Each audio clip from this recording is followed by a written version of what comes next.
ہمارے ہاں criminal litigation جو ہے وہ ڈیفینیٹلی اس میں پولیس کا بہت بڑا کردار ہوتا ہے، جس کی وجہ سے معاملات جو ہیں وہ کافی حد تک ایکیوزڈ کے خلاف جاتے ہیں، کیونکہ اگر ایف آئی آر بھی غلط کاٹی گئی ہو رشوت کی وجہ سے یا جیسے بھی، سب سے پہلے جو کام شروع ہوا تھا ایف آئی آر سے، registration of F I R سے، اس کے بعد پھر جناب اریسٹ کا معاملہ پیش آیا، اور اریسٹ کے بعد پھر ریمانڈ لیا گیا بندے کا، ملزم کا، اور نیکسٹ جو اسٹیپ بنتا ہے وہ انویسٹیگیشن کا بنتا ہے۔ آج ہم اپنی اس گفتگو میں انویسٹیگیشن کی بات کریں گے۔ دوستو، انویسٹیگیشن جو ہے وہ 154 to 176 of C R P C 1898 کے تحت کی جاتی ہے، یعنی انویسٹیگیشن میں جو ریلیونٹ پروویژن ہیں وہ 154 سے 176 تک سی آر پی سی کی ہے۔ دوستو، اس کے علاوہ ہائی کورٹ کے رولز ہیں، لاہور ہائی کورٹ کے، اور آرڈر والیوم 3 ہے، چیپٹر 11 ہے، پارٹ اے ہے، والیوم 3 ہے، چیپٹر 25 ہے۔ بہت اچھی فورینزک لیب بھی بن چکی ہیں، ایکسکیوز می جی، ہمارے ملک میں بہت اچھی فورینزک لیب بھی بن چکی ہیں، اور جیو فینسنگ اور یہ سی ڈی آرز جس سے آپ لوکیشن چیک کر سکتے ہیں کہ کیا آیا کہ وہ کرائم سین جو ہے واقعی وہاں پر ہوا ہے یا نہیں ہوا، کیا جھوٹ تو نہیں لکھوا دیا گیا ایف آئی آر میں۔ اس حوالے سے میں آپ کی خدمت میں ایک ایگزامپل پیش کرتا ہوں کہ ایک شخص نے ایف آئی آر درج کروائی کہ رات 9 بجے مجھے فلاں جو ہے وہ روڈ پر فلاں جگہ پر مجھے 2 بندوں نے مارا، مجھ سے پیسے چھین لیے۔ اب وہ جو 2 بندے تھے جن کا وہ ذکر کر رہا تھا، ایک اس وقت گھر میں سویا ہوا تھا، دوسرا اپنے دفتر میں کام کر رہا تھا۔ وہاں ان کی جو تھی وہ کیمروں میں تصویریں آ رہی تھی، جو آفس کام کر رہا تھا، اور جو گھر سویا ہوا تھا وہ جب گھر میں انٹر ہوا تھا تو اس کی اس وقت کی گھر کے باہر جو کیمرے لگے ہوئے تھے سیف سٹی والوں کے، اس میں بھی اس کی ویڈیو بن گئی ہوئی تھی۔ اب ملزم جو تھے، دونوں بھائی، دونوں لوگ جو تھے، انہوں کو کہا گیا جی آپ نے یہ وقوع کیا، انہوں نے کہا جی اس وقت ایک دفتر میں تھا، میں ادھر تھا، تو سی ڈی آرز نکالی گئی، دیکھا گیا کہ اس وقت ان کی لوکیشن کیا بنی ہوئی تھی، پتا چل گیا کہ یہ جس نے ایف آئی آر کٹوائی ہے وہ جھوٹ کہہ رہا ہے، کیونکہ اس وقت وہ اس لوکیشن پر تھے ہی نہیں۔ تو انویسٹیگیشن میں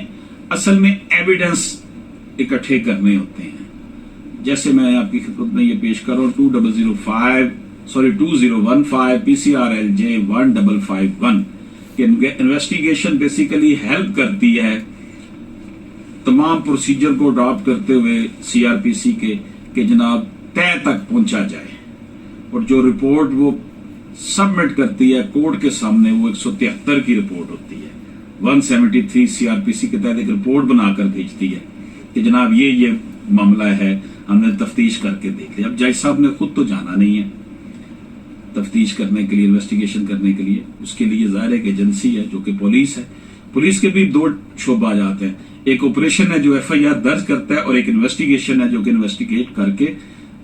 اس طے تک پہنچتا ہے کہ واقعی یہ جرم ہوا ہے یا نہیں ہوا۔ تو دوستو، ہم یہاں پر بات کرتے ہیں P L D 2010 S C 1109 کی، جس میں یہ قرار دیا گیا کہ investigation therefore means nothing more than collection of evidence۔ Investigation اس کے علاوہ اور کچھ بھی نہیں ہے کہ آپ نے ایویڈنس اکٹھے کرنے ہیں، شواہد اکٹھے کرنے ہیں۔ اب شواہد میں آپ جو ملزم اگر جھوٹ بول رہا ہے تو اس کا پولیگرافک ٹیسٹ کروائیں۔ پولیگرافک ٹیسٹ میں یہ ہوتا ہے کہ اس کو مشین پہ بٹھایا جاتا ہے، تو وہ اگر وہ جھوٹ بول رہا ہو تو مشین پہ بیٹھ کے وہ صحیح بولنا شروع ہو جاتا ہے، مشین اس کے اوپر حاوی ہو جاتی ہے۔ آپ اس کا